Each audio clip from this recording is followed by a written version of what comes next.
BC entrepreneur stream के लिए आप अप्लाई कर रहे हैं और अगर आप ये समझते हैं कि बीसी में अगर आपने बिजनेस खरीद लिया तो आपका पीआर पक्का हो जाएगा, तो ये सोचना जो है वो बहुत खतरनाक गलतफहमी है। बीसी पीएनपी एंटरप्रेन्योर इमिग्रेशन सिर्फ पैसे दिखाने का प्रोग्राम नहीं है। इसमें ऑफिसर ये देखता है कि एप्लीकेंट के पास बिजनेस एक्सपीरियंस है या नहीं है, सोर्सेज ऑफ फंड्स क्लियर है या नहीं है, बिजनेस आइडिया रियलिस्टिक है या नहीं है, और ये बिजनेस बीसी की इकोनॉमी को क्या बेनिफिट देगा। इस प्रोग्राम में आम तौर पर पहले रजिस्ट्रेशन होती है, फिर इनविटेशन आती है, फिर एप्लीकेशन जाती है, फिर वर्क परमिट का मरहला आता है, फिर आप बीसी जाकर बिजनेस ऑपरेट करते हैं। परमानेंट रेजिडेंसी फौरन नहीं मिलती। पहले आपको अपना बिजनेस प्लान जो है वो इम्प्लीमेंट करना होता है, जॉब्स क्रिएट करनी होती है, परफॉर्मेंस एग्रीमेंट की शराइत पूरी करनी होती है।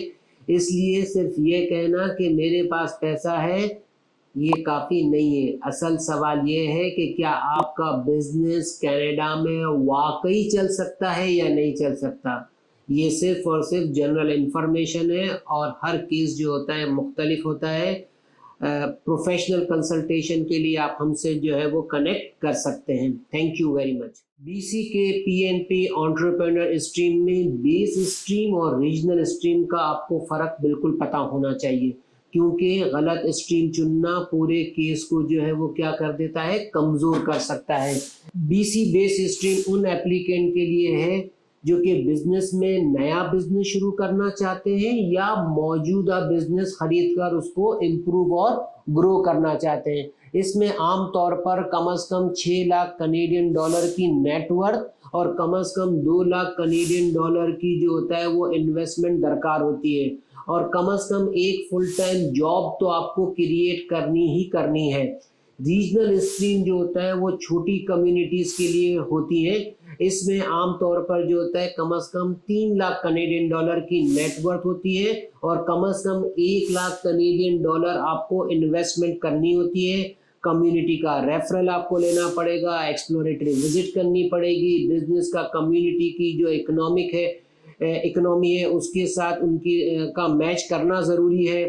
बेस स्ट्रीम में आप जो है वो बीसी में कहीं पे भी जाकर बिजनेस कर सकते हैं, लेकिन रीजनल स्ट्रीम में सिर्फ आपको उन इलाकों में जाकर बिजनेस करना है जिन कम्युनिटी ने इन बिजनेस के लिए जो है वो इनरोल किया है। प्रोफेशनल टिप ये है कि पहले बिजनेस मत खरीदें, पहले जो है वो आप stream, community, business type, eligibility को सही तरीके से जो होता है मैच करें और उसके बाद जो होता है आपकी फाइल शानदार बनेगी। और इस तरह की शानदार फाइलें बनाने के लिए आप हालानी इमिग्रेशन को कनेक्ट कर सकते हैं। हमारा एक ऑफिस लाहौर में भी है और हमारा एक ऑफिस जो है वो टोरंटो में भी है, जहां से मैं इस वक्त ये वीडियो शूट कर रहा हूँ। Thank you very much. जो होता है मुझसे एक सवाल पूछा जाता है कि क्या grocery store, restaurant, logistics, manufacturing या सर्विस बिजनेस बीसी के एंटरप्रेन्योर स्ट्रीम में चल सकते हैं या नहीं चल सकते हैं। तो जवाब है कई केसेस में हाँ, लेकिन सिर्फ नाम से जो होता है बिजनेस क्वालिफाई नहीं करता है। मिसाल के तौर पर ग्रोसरी स्टोर एक अच्छा बिजनेस आइडिया हो सकता है अगर लोकेशन मजबूत हो, फाइनेंशियल नंबर रियलिस्टिक हो, सप्लायर्स का प्लान हो, स्टाफ की जो होता है वो ज़रूरत को आपने अच्छे तरीके से बयान किया हुआ हो, तो आप और एप्लीकेंट जो होता है वो डे टू डे ऑपरेशन को खुद से मैनेज करेगा। इसी तरह restaurant, food processing, trucking, logistics, tourism services या प्रोफेशनल सर्विसेज जो है वो बिजनेस में जो होता है वो आपके पास ये चीज़ें बड़ी मजबूत जो होता है वो साबित हो सकती है एंटरप्रेन्योर स्ट्रीम के लिए। अगर बिजनेस प्लान जो है वो आपका पेपर वर्क नहीं है तो आप बहुत अच्छे कैंडिडेट साबित हो सकते हैं। ऑफिसर ये नहीं देखता है कि बिजनेस का नाम अच्छा है या नहीं है, ऑफिसर ये देखता है कि बिजनेस कमर्शियली वायबल है या नहीं है, क्या उससे इकोनॉमिक बेनिफिट होगा, क्या जॉब क्रिएशन होगी और क्या एप्लीकेंट के पास इस फील्ड का एक्सपीरियंस है या नहीं है। याद रखिए बिजनेस इमिग्रेशन में सबसे मजबूत चीज़ एक रियलिस्टिक बिजनेस प्लान है और इसको ऑपरेट करने की हकीकी काबिलियत। समझे मेरे दोस्त? अगर आप बीसी में गैस स्टेशन खरीद रहे हैं, जो जबकि आपका प्लान जो होता है बिजनेस एंटरप्रेन्योर स्ट्रीम है, तो आप ये वीडियो ज़रूर जो है वो सुने। गैस स्टेशन जो होता है बाज़ाहिर बहुत मजबूत जो होता है बिजनेस लगता है, लेकिन बीसी पीएनपी में हर गैस स्टेशन खुद ब खुद अच्छा केस नहीं बनता है। अगर एप्लीकेंट सिर्फ प्रॉपर्टी खरीद रहा है, मैनेजर रखकर खुद दूर से बैठकर जो होता है ये बिजनेस चलाना चाहता है, तो बिजनेस को सिर्फ जो है और बिजनेस को सिर्फ और सिर्फ वो पैसिव इन्वेस्टमेंट की तरह देख रहा है, तो ये केस जो है वो आपका कमज़ोर होगा। एक मजबूत केस जो होता है गैस स्टेशन के लिए अगर आप क्रिएट करना चाहते हैं, तो ऑफिसर की थिंकिंग को समझिए। ऑफिसर ये देख सकता है कि एप्लीकेंट खुद एक्टिव मैनेजमेंट करेगा या नहीं करेगा, सही है, इस गैस स्टेशन में कन्वीनियंस का स्टोर का रेवेन्यू कितना है, स्टाफिंग प्लान क्या है, लाइसेंसिंग और रेगुलेटरी इश्यूज कैसे हैंडल होंगे, और बिजनेस में इम्प्रूवमेंट या एक्सटेंशन का प्लान क्या है। हम अक्सर औकात ये करते हैं कि हम एग्जिस्टिंग बिजनेस खरीदने का को शो कर देते हैं।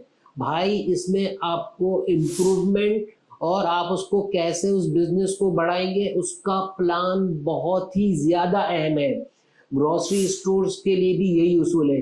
सिर्फ इन्वेंट्री और कैश फ्लो दिखा रहे हैं तो ये काफ़ी नहीं होगा मेरे दोस्त। आपको ये दिखाना होगा कि मार्केट में डिमांड है या नहीं है, लोकेशन मुनासिब है या नहीं है, सप्लायर्स मौजूद है या नहीं है, जॉब्स में जो है वो जॉब्स क्रिएट होंगी या नहीं होंगी, एप्लीकेंट बिजनेस को समझता है या नहीं है। प्रॉफिट दिखाना अच्छा है, लेकिन ऑफिसर जो होता है वो ऑपरेशनल रियलिटी जो होता है वो देखता है।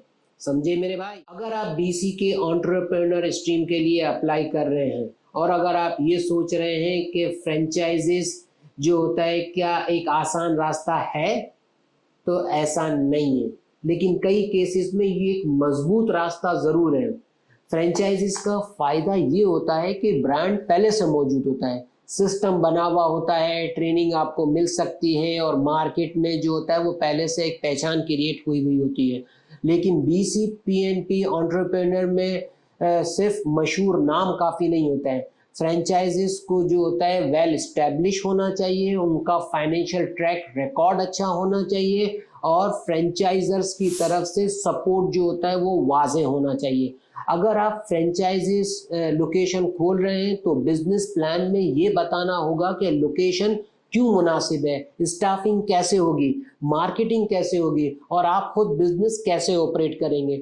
अगर मौजूदा फ्रेंचाइज लोकेशन खरीद रहे हैं तो सिर्फ और सिर्फ पुराना रेवेन्यू दिखाना काफ़ी नहीं है, आपको इम्प्रूवमेंट या एक्सटेंशन प्लान भी दिखाना होगा। प्रोफेशनल टिप यह है कि franchise agreement, disclosure document, financial document और फ्रेंचाइजर्स का जो सपोर्ट है उसका डॉक्यूमेंट बहुत संजीदगी से तैयार करें।